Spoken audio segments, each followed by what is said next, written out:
This is ContactTalkRadio.com. Consciousness in action. And you are taking action into your consciousness by tuning into Contact Talk Radio. And on TuneIn.com, Ping.fm, and Upsnap Mobile. Contact Talk Radio. Welcome to Sex is Medicine, your number one resource for holistic sex education.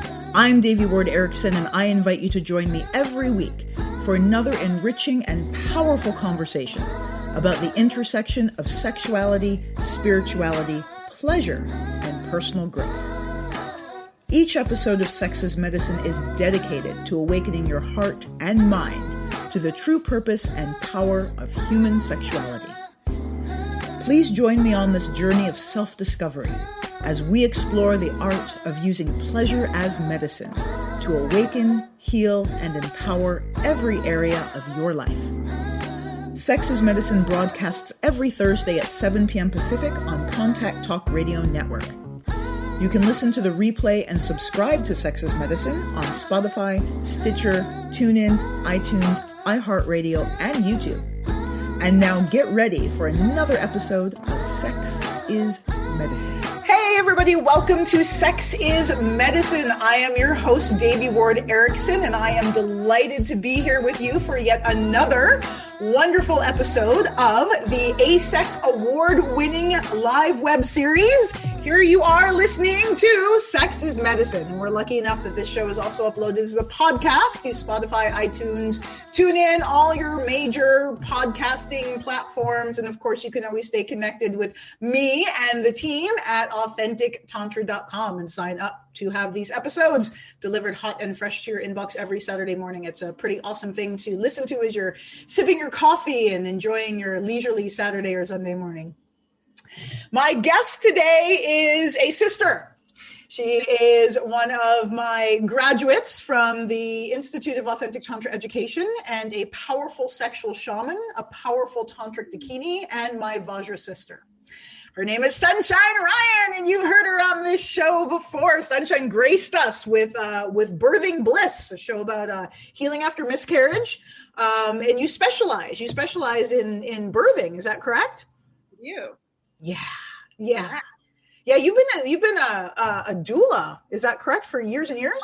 So I've been thinking about this recently. So I've had 5 of my own children, and I was a doula, and I went and help assisted about 30 live births, and I caught maybe 4 children with my bare hands. And so that's impressive to me. Yeah, I mean, that's impressive. You literally were like the first hands on this human body. Like, I know, and that's it still amazing. blows my mind every time, like that miracle of watching life like come out through the canal and then like come into this world and this existence is just so moving and so powerful. And I love that environment. Like for me, like I feel so empowered and so myself when I'm in the birthing room. Yeah. Well, exactly. It's the miracle of life. Oh yeah, definitely. And that's why I think sex is so important, because if we can start to heal sex, right, and heal ourselves through sex, then you can have these amazing births because you're not living in fear. And then what that does is that starts to move on to the child. And so the child is not born with fear. The child is born with just like this bravery, and like their life and their potential just expands tenfold. Yeah. So a trauma-free birth. Mm-hmm. Exactly. Yeah. Wow. Yeah. So today we're going to be talking about sexual embodiment and the embodiment of sex. And like a baby is definitely an embodiment of sex. That's like the ultimate embodiment of sex. But as we know, we're not always making babies when we have sex. So what does the embodiment of sex mean for you? That's a concept that you've developed yourself. Yeah, and it's been really hard for me to explain over the years. And so this is why I keep diving into it, because I feel like there's an energy that moves through me, right? And so I think when we start to think about the embodiment of sex, there's kind of a confusion that happens. So embodiment to me means like embodying like a spirit, but within my body, right? Like interlacing spirituality with the body, right? And so we use that to like also also like interlace and weave human nature with the human form. So just this idea of like blending and uniting and making whole, right? And so I think the confusion comes when we start to talk about sex. Because the word sex is so general, and then there's so many different avenues that you could go into, right? And so you could think of sex like, oh, embodiment of sex, and you can go straight to gender, right? And that is part of what I'm talking about, but that's not the whole thing. Like, yes, not simply just male and female, but also like the and not just focusing on like internal or external organs either. And also like my mind's going crazy, but also like when we just say sex, right, then we're also talking about the masculine and the feminine energies. So yes, all of those things, but also sex, like bringing bodies together, but also sex, like, you know, solo play. So then how do we connect all of these things together, like all of these aspects? And so I think that that's the embodiment. It's when you start to bring all of those things together into one, and you start to breathe them and live them. And they kind of start to just pulsate through your entire body and then outwardly into the world. Inside, outside, same. And I'm wondering, you know, what's coming up for me in terms of the embodiment of sex is also, and this being a pathway to wholeness, is the whole aspect of being non-binary. Right? How it's like, it's not this dualistic male or female or masculine and feminine. It's living from a place of the integration and the union of all expressions of our humanity and embodying that. So yeah, I love the concept of the embodiment of sex being a pathway to wholeness and union. Yes, exactly. Regardless of if you're male or female, like regardless, what I am inviting people to do is just to embody themselves fully and completely, right? So if we start to consider like the embodiment of sex kind of like a self circuit or like an internal wiring, and we can just plug ourselves into like our life force energy, like the electricity of life. So is that how you're viewing sex in this concept? Is that sex is like the vital life force energy that we're able to tap into? Oh, definitely. Like I feel like sexual energy is our life force energy. Like if I can create 5 children, hell yeah. What else can I create, right? Like, and so I'm not having children anymore. So does that mean that energy just goes away because I'm not having children? I say, hell no. Like that's a natural energy flow. Like that's what we were born out of. And so it's very creative. Like it's a power source. It's part of our drive. It's part of our connection. Like it's part of a fundamental energy that just runs through our bodies. And what was I going to say about that? Oh yeah. So what I was going to say is that in the thing about having babies. So putting it in perspective, that from the Tibetan Tantric tradition, the most precious form that any spirit can inhabit is a human form. So the ability for us as human beings to use our sexual pleasure, or for our sexual pleasure to result in the most precious life form that exists in this universe, is so potent. And this concept of sexuality as life force energy, I know that's what many of the Eastern traditions taught, is that it is literally the fountain of youth. That is the source of vitality, and that it's part of it's part of what makes us like it can be a longevity practice, like learning how to harness and cultivate and embody our sexual energy can lead to, you know, longevity and vitality and an awesome fucking life. And I think I think it's how we plug into it, right? Yes, thank you. Yeah, because, our body has so many different personas. And so I could use my body just to create children, like I was saying before, or a man could just use his body to want to leave a legacy, right? And he's just having sex just to spread his seed all over the place. Hosing it down, plowing the fields. Nothing wrong with that. But I want to use the energy to create this life that I am dreaming of, right? And so I think the body has so many different like it has a sexual body, and it has a physical body, and it has the energy body, and even the intelligence and like the conscious. So I think, every day as we're walking around the world, we have to start to we meet different people, right?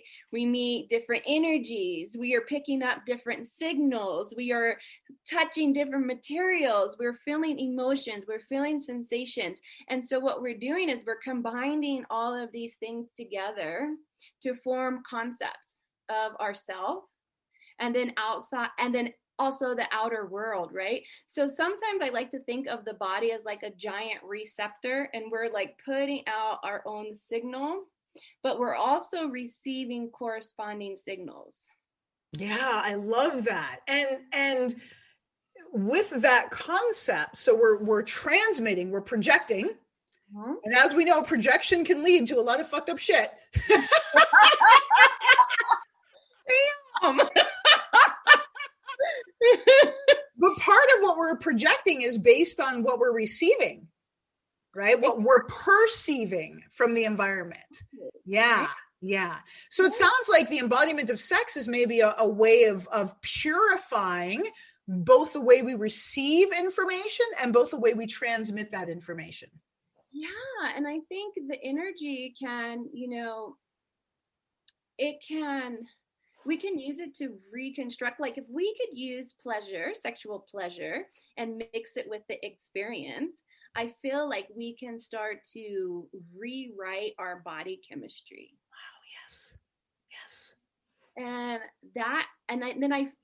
there's a part of where like people are like highly sexual, and so this is the difference between like embodiment and just being horny, right? Yeah, let's make that distinction, because that's a big one. Embodiment of sex versus I just want to fuck, which is great.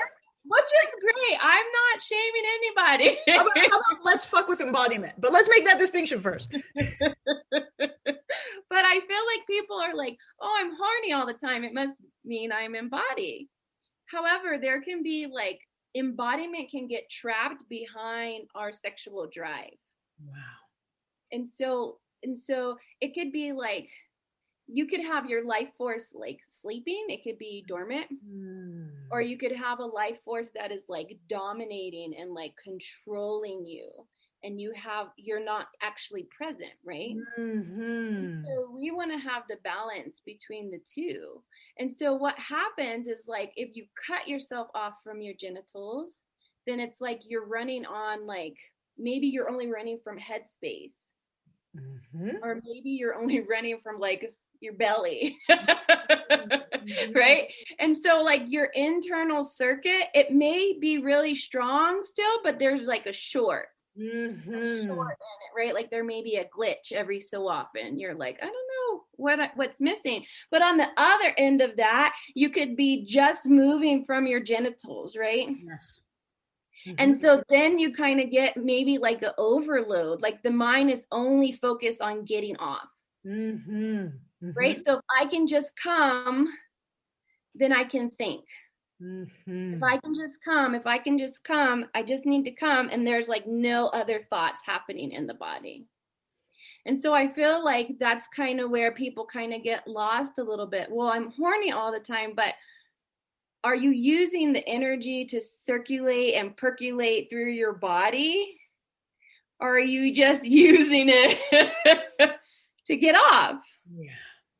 Yeah, I love that. So it's the integration of our sexuality and our sexual desire with our heart, with our mind, with the totality of our humanness. And also, I wonder about that orientation to just getting off. Because I think that's so conditioned into us from mainstream society and, and mainstream porn culture, which is all oriented towards the cum shot. It's all oriented towards the orgasm. And orgasm is amazing, but that one little like flash in the pan kind of orgasm that's portrayed in media is just the tip of the iceberg, as we know. Right. And so if we're not embodied with our sexuality, then we don't get to experience anything more than just the tip of the iceberg. Right. And you're missing out on a lot because really you're just falling into the sensation. The sensation is great, but you can still feel completely empty afterwards. Yeah. Because there's no internal connection to the outwardly release, right? Like of the orgasm, right? Yeah. And so having sex be nourishing. Right. There's no nourishment at that point. Wow. So that's what the embodiment of sex means for you, is the realization of our sexual pleasure as a tool for wholeness, as a tool for union of body, heart, mind, spirit. Right. Because I want to make choices from my whole body. Oh, yeah. Say it again. I want to make choices from my whole body. Like, yes. Like I want my mind to be in agreement with my pussy, right? Like I don't want it to have a conflict. And I also want my heart to be in it, right? Like I want the whole body to be there with me, to experience this, to let this in and to free it, right? Yeah. Like I want all of that, to experience all of that. And that is the embodiment. I want to be able to go out in the world and still feel orgasmic. Yeah. You want to feel orgasm, not just when you're fucking. No. Yeah. So I want to drill down into that, because I remember, like, particularly when I first started training in Tantra, I heard a lot about like living an orgasmic life. And I always wondered, like, what the fuck does that actually mean? Like, and like my orgasms, like I wouldn't get anything done. I don't know if I want to live an orgasmic. My understanding of it now is very different, but what does that mean to you? Like, what is your lived experience of taking your orgasm out of the bedroom? Yeah, so it's not like you're gonna walk around vibrating. Oh no!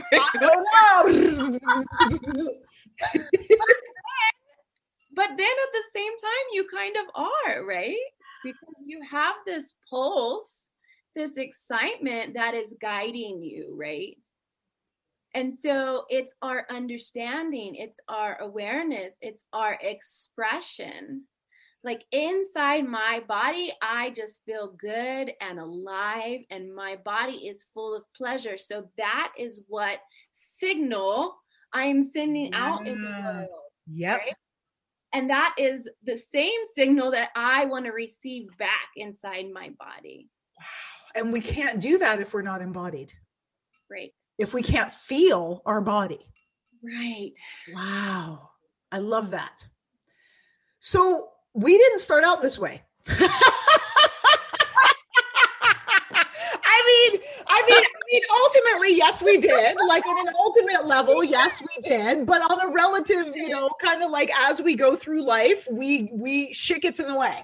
And so this embodiment is something that we've had to reclaim for ourselves. Oh, yeah. So what are some of the things that, in your view, that you've seen in yourself and your clients, what are some of the things that get in the way to us experiencing this wholeness that we all yearn for?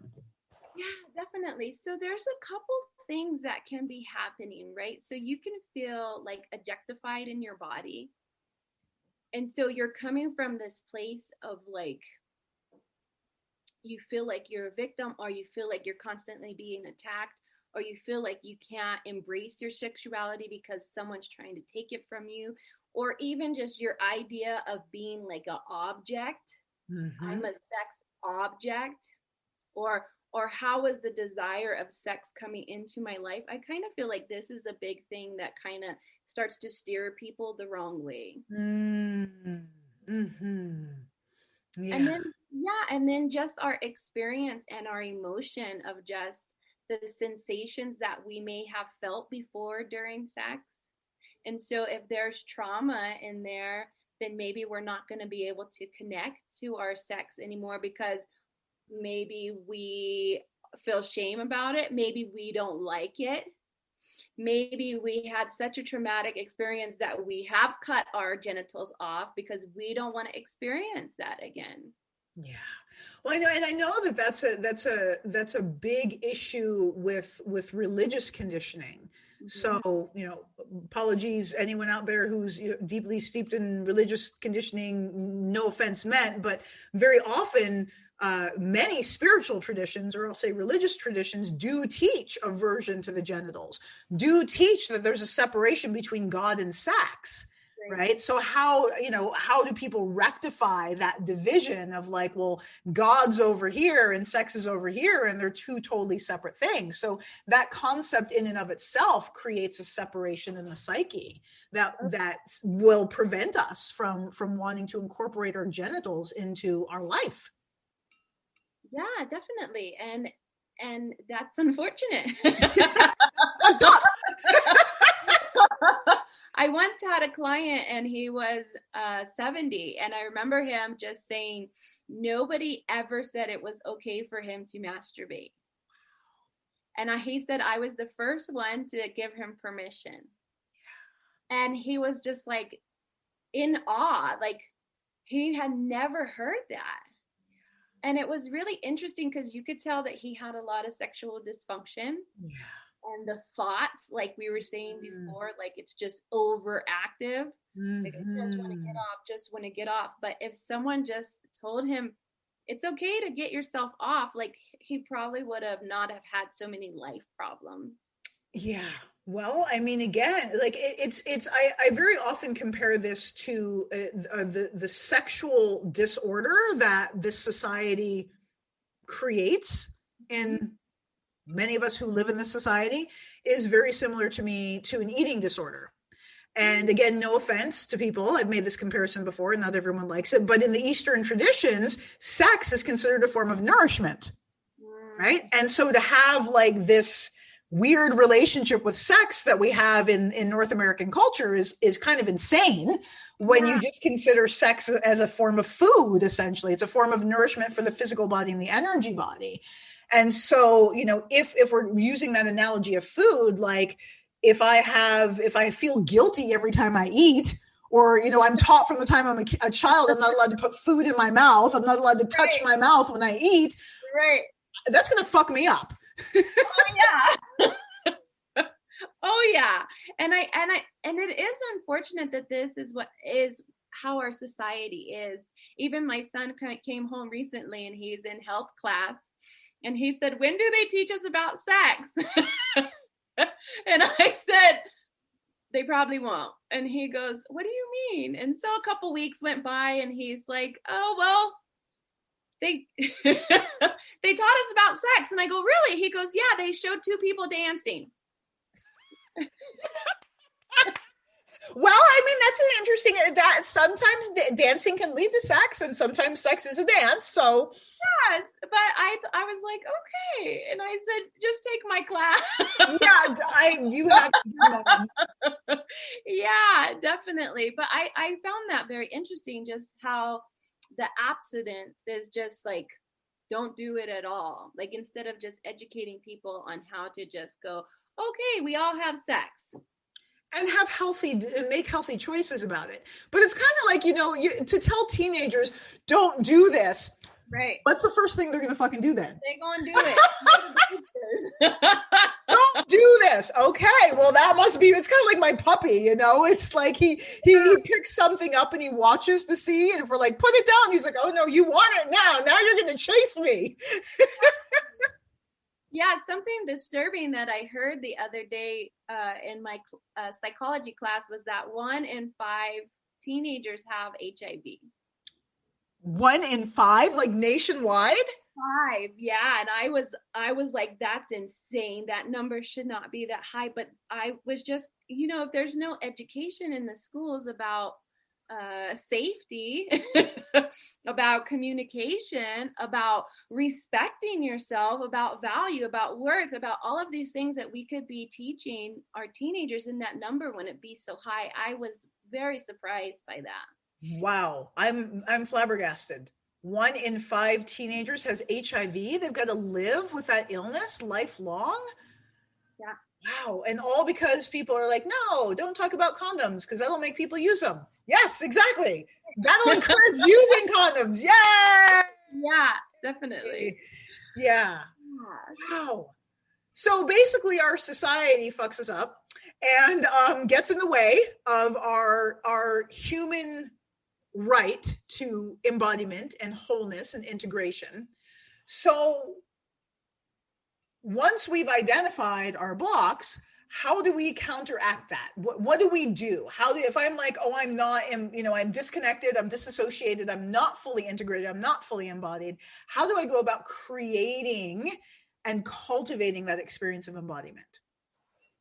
Yeah. First you have to bring it to awareness. Yeah. I think this is the hardest step. Yeah. That you have to just say, something doesn't feel right. And so when you can get to that place of awareness, then you can start looking for the information that you need. Yeah. And so a really great place to start is to come and see people like us. No. Yes, this is what we do.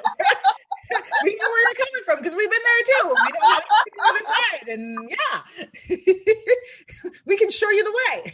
Yeah. The way and the truth and the light. Yeah, definitely. Because, that's what I did, right? I was like, oh, I'm having sex. I feel like shit, right? And I was like, I need help. Yeah. And then where do I find help? And I was like, oh, well, I'm going to start seeing if I can find help. And I found you, right? So I feel like people need to, one, get the awareness. Like that's so important because if you don't know that you have this issue, then you're not going to try to fix it. Exactly. So acknowledging the pain and being honest. And again, we're taught in the society to override it, to fuck through it, which is one of my favorite sayings, and to ignore it. Right. But just walk around feeling yucky. And I knew, because I did the same thing. I knew that there was more, but I didn't intellectually know, but my body knew, my soul knew there has to be more to this than what I'm seeing, than the tip of the iceberg, but we just don't know where to find it. Right. Because I was so sexual, right? Yeah. Like I was having a good time. It was a good time of my life. Right. But if I was having such a good time, why did I feel so terrible? Yeah. Right. Because I was totally missing something. There was no embodiment. I was all for the sensation. Yeah. Don't get me wrong. Like I love the sensation, but I needed more. Personally, I needed more. Mm-hmm.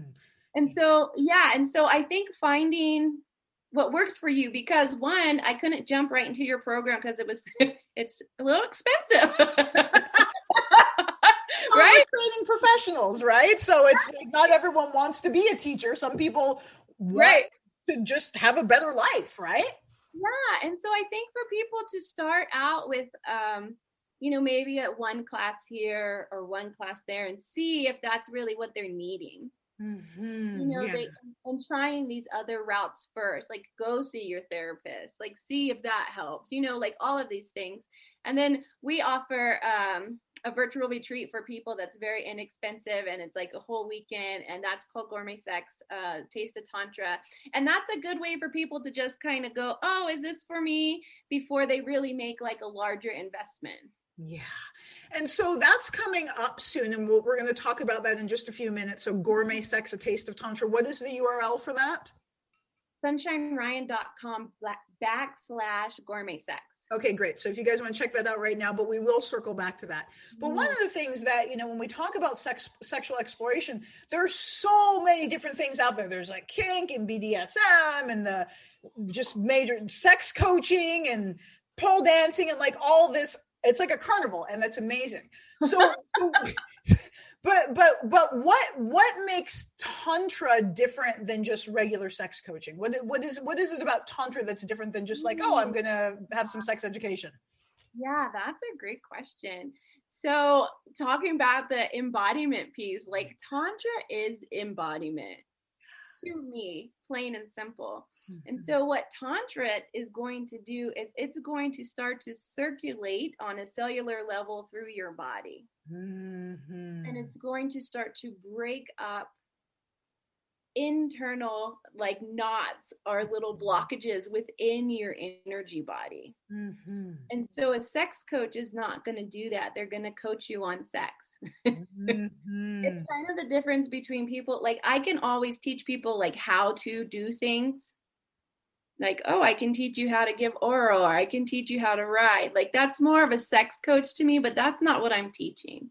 Like I am teaching you how to heal yourself holistically within your body, so that when you are having sex or even doing self-play, that you can open yourself in such a way that you are experiencing creation and life and that force running through your body. Wow. Yeah. So it's more than just like how to give a good blowjob. Yeah. It's about how to make love to God. Yeah. And I've done it. No. Yes. Tell us, I mean, are you open to telling us about that your experience of having like this ecstatic union through sexual bliss? Oh, I'm still, I still don't have the words, but I have been practicing for almost 3 years now, right? And so my first, and this was through yoni massage or vaginal massage. And my first massage was with you and another woman. And that was so incredible. And that really opened me up, but it also showed me how much work I needed to do. So I've been practicing, right? By doing my self-touch practices, by doing my orgasmic pleasure, by doing these sessions with myself and just opening myself up a little more and a little more at a time. And mind you, I had a hysterectomy during this time, and I have scar tissue, and I've been raped, and I've been attacked, and I have a lot of trauma in my cells, right? And so every time I did this practice, it would open more and open more and open more, and my heart opens more. Right? Because before there was no connection between my heart and my genitals, but now I'm a fully wired circuit. Yeah. Go ahead. No, I just said beautiful. Yeah. So recently I had a yoni massage, and my face is so excited. And I swear that I was orgasming with the energy of creation. Like it felt like I did not feel like I was in my body, and it was so expansive and so powerful. And I basically rewrote the entire structure of who I was. And I left that experience a whole different person. Like those orgasms are the strongest that I've ever had in my entire life. And I literally felt like I was talking to God, like I was in a relationship with God, that I myself became an embodiment of the heavens, of the universe. Like that's how amazing these orgasms were. And that, my friends, is the embodiment of sex right there. You see this? Well, and your experience is a testament to what we teach in the Vajryayana Tantric tradition, which is that every orgasm is a glimpse of enlightenment. Well, what is enlightenment other than experiencing your ultimate true nature? Yourself as one with the universe or God or whatever word you want to put there.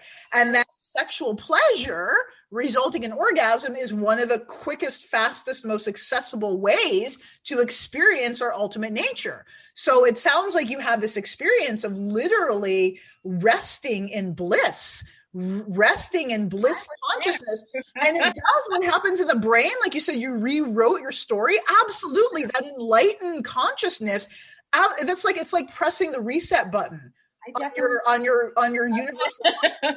It's beautiful to just have that experience. And And I was completely free. Yeah.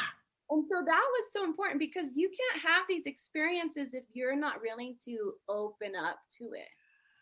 And so it took me this long of just doing training and doing the practices and loving myself to allow my body to go, okay, I want to feel complete freedom, because my whole thing in life is that I want to be free. Mm-hmm.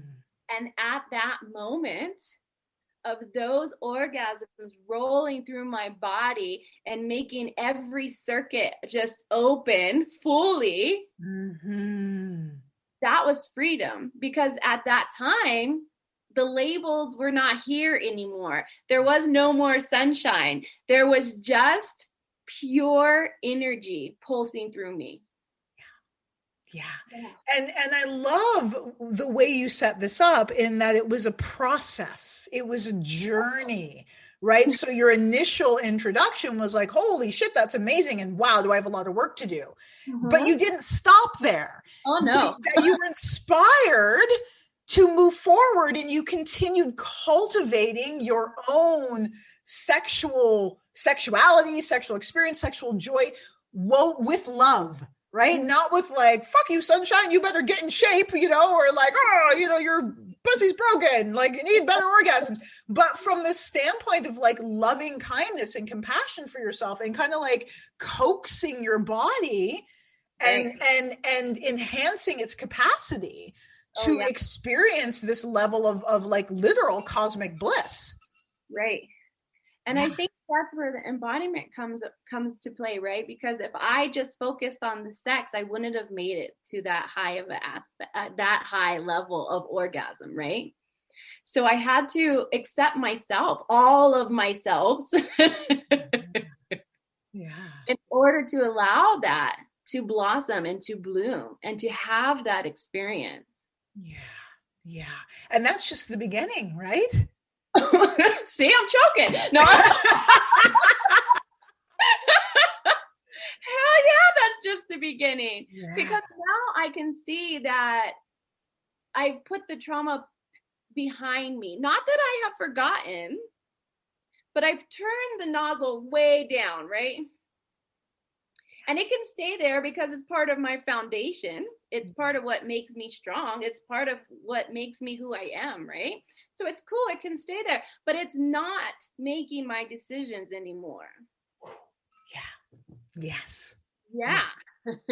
I am here as a whole-bodied person, and I'm making decisions from there. Yeah. As an integrated person. Yeah. You're no longer spinning the trauma-based self-distortions, right? And what I love, like, I think in Western psychology, they call it post-traumatic growth, right? So for those of us who have experienced tremendous trauma and been able to heal it and resolve it, then we have this exponential growth. And so what I'm hearing you say is that your sexual integration and your sexual healing was your gateway or your pathway to experience, to healing and resolving and rewriting or rewiring the trauma, and then experiencing this exponential growth that was like, it's like the trauma was the compost that this beautiful tree of life, which is you, has grown from. Yeah. And for females, we can have lots of orgasms. And and I'm new to the world of like squirting and gushing, right? And so feeling that feeling for the first time, I've had a few now, but allowing that water to like gush out of my body, and just so much of it and so hard and so strong, I felt like I was giving birth. Dude, I said the same thing when I first started squirting. I hadn't had babies, right? And at the time, I wanted I was like, oh, I might still want children. But when I started squirting regularly, I was like, no, I'm giving birth. Like, I'm good. I don't need to have babies come out too. That water's enough. It was sensation. Yeah. I remember like pushing down so hard so I could get all of the fluid out. Yeah. And I think that has so much to do with it, right? Yes. Like, that clearing of our bodies, like we need to do that as women, and women can do that and they should do that. But you know, women are still told that they can't really do that, that it's still false. You know, there's so much that it's pee. So, and who wants to pee because it's gross? Yeah. So exactly, we're conditioned away from that, like something that's so healing. Because it's scary to have women like us. Yes, it is. It's very scary. And people are like, oh, we're in the 21st century, whatever, it's 2021. And I'm like, yeah, cool, but why are you still in 1960? Yeah. And there's a lot of people that still think that way. Yeah. And so, you know, I just encourage women to take back their bodies and start to embrace themselves with just love and compassion and understanding, and just start to let this experience evolve. Yeah. So we touched upon gourmet sex as a way to begin exploring some tools, some methods, because that's the thing about Tantra. In our tradition, they say, you know, Tantra, if you doesn't do it, it doesn't happen. So meaning that, I don't say that, but that's what the lamas say. I don't talk like that, but that's what they say apparently. But Tantra is something that we do, right? It's not, I mean, it's a philosophy, it's a concept, it's all these fucking things, but ultimately it's yoga. Right? It's something you have to do. If we want to experience something different, we have to do something different, not just think something different, but do something different. So that's what gourmet sex provides. It provides this opportunity for people to sample different orientations to exploration. So what are some of the menu offerings? You guys, we've got a whole crew of our practitioners. Yeah. Yeah. And I love it because we're all different races. We're all different sexes. Like there's so many of us. So you get a little bit of everybody, right? Different styles. And I find that really important because when you're going to learn Tantra, you should connect with your teacher. Yes. Very important. And so we talk about like setting your table, like preparing the body. We talk about how it can become a healing method, right? We talk about how it can heal trauma. We even have racial healing that we're going to be discussing. We are going to be talking about, you know, what the body wants and how to communicate that with each other. And then we also have fun classes like show me the D, like, you know, like because you know, hey, it's like that's part of the joy and celebration. I love a good D, you know what I'm saying? Like I love a good D. I do. I have one at home on tap. Have like a solo play class because that's my thing. I do a lot of solo play. I'm a solo chick. And so I feel that's really important for people to be like, it's okay to be single. And you can still have tons of orgasms and be single. Well, I mean, I'm just saying, like, I mean, if you don't, I mean, that's a best training ground is your own body. And like the more orgasms I cultivated when I was single, the more orgasms I cultivated for myself, the easier it was for me to come with partners. Right. And the more I trust myself and the more it builds my confidence, because when I'm playing with myself, I'm talking to myself really nicely. Right. You're like, ooh, sunshine. You're so beautiful. You touch me so nice. But even more so, like, you're so powerful. You're a badass chick. Like, I'm just turning myself up. Come for me, baby. Come for me. Yeah. Like, that's so great. Like, it's so good for me. Like, you're so great. But think about all that love I'm building in my body, right? And then when I'm done, I'm like, oh, I'm so great. Like, this is just best lover ever. Yes, it's so serious. And then that overflows to my children. Yeah. And that overflows to the community. And that overflows to when I'm teaching, right? Yeah. And so it's okay to like have this love for yourself. It's not selfish. It's how the more you can love yourself, the more you can love everybody else. Yeah. Yeah. And I love that concept of overflowing, right? We cultivate, we build, we fill our own cup so that cup runneth over. Oh yeah. He's breaking down the Bible references today. I don't know where they're coming from. The way and the truth and the light, and the cup runneth over.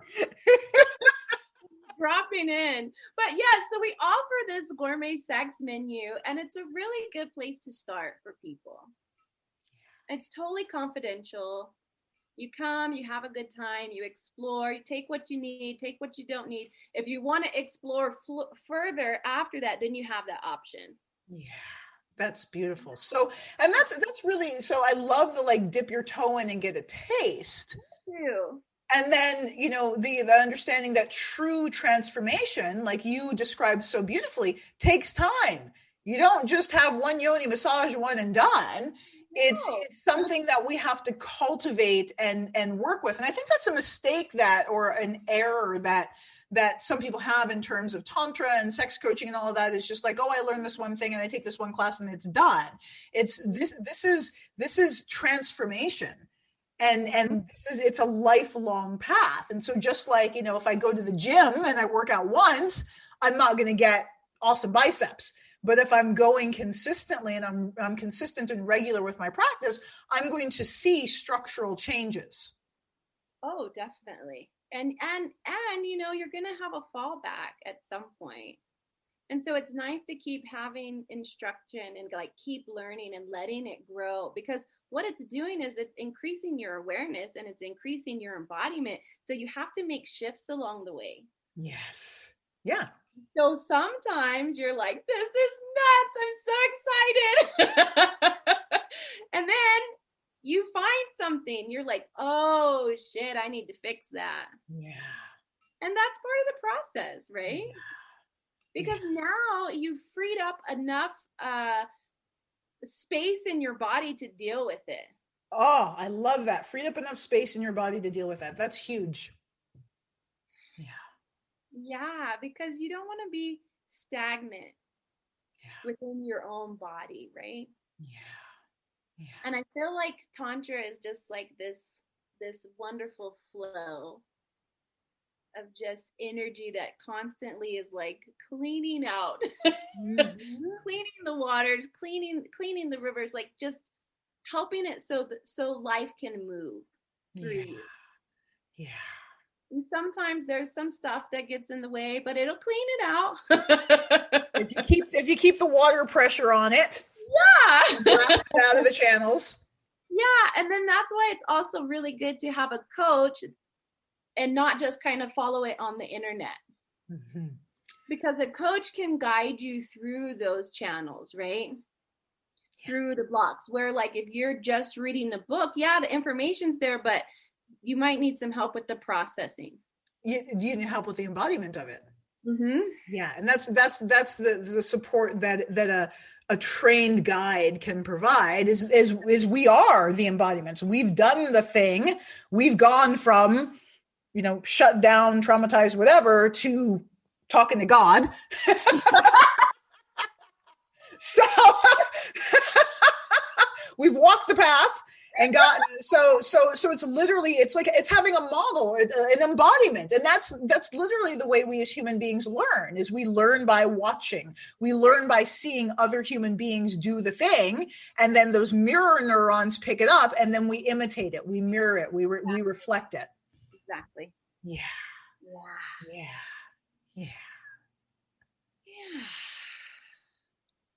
So if people do want to sign up for Gourmet Sex, they can come to my website, sunshineryan.com/gourmet sex.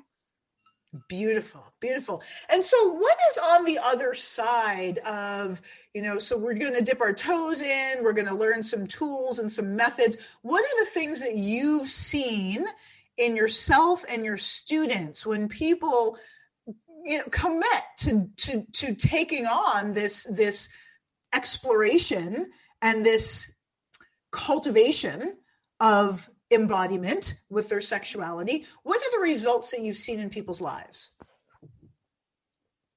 Yeah, you know, for me, I like to just bring up truth. Yeah. It really starts to show you who you are. Before somebody else labeled you a thing. And then you can really start to just live that. right? And your passions start to surface, and like your real essence starts to shine. And that is part of why we keep practicing, right? Because I just feel so embodied with who I am. And that has always been a really hard challenge for me, being biracial and never being accepted. And so now I just believe that I'm supposed to be here, that I'm a good person, and that it's going to be okay. And I don't have to attach myself to the labels that somebody else gave me.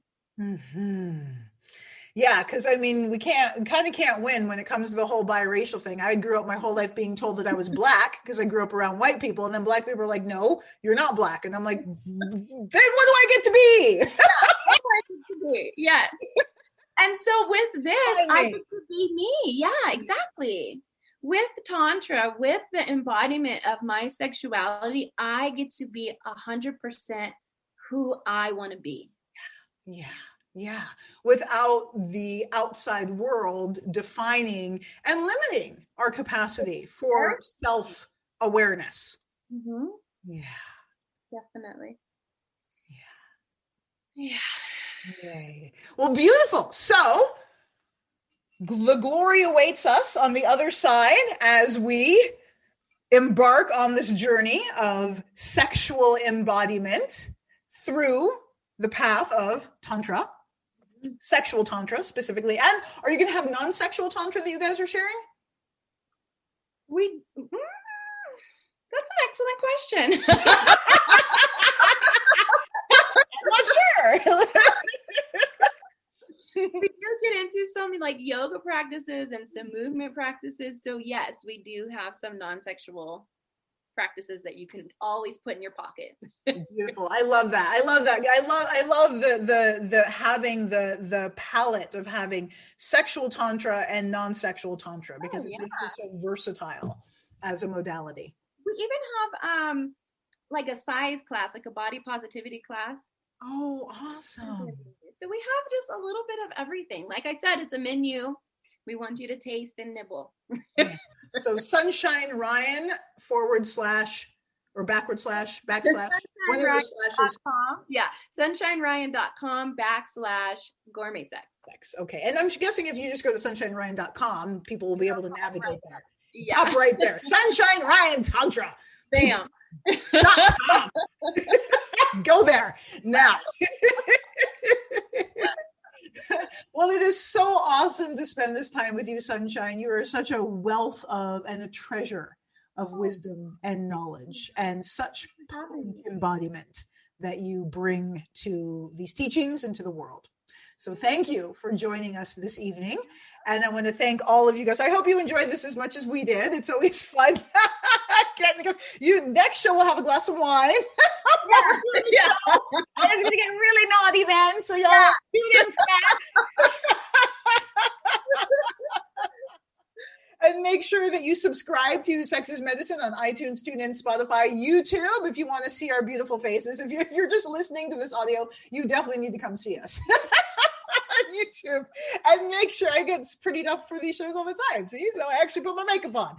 And make sure you stay connected with us at Authentic Tantra on Instagram, Twitter, all the platforms, as well as AuthenticTantra.com. And we have a multitude of free ebooks available for you to learn more about Tibetan 5-element Tantra. Have a beautiful evening, everyone, and we look forward to seeing you, hearing you, playing with you next week.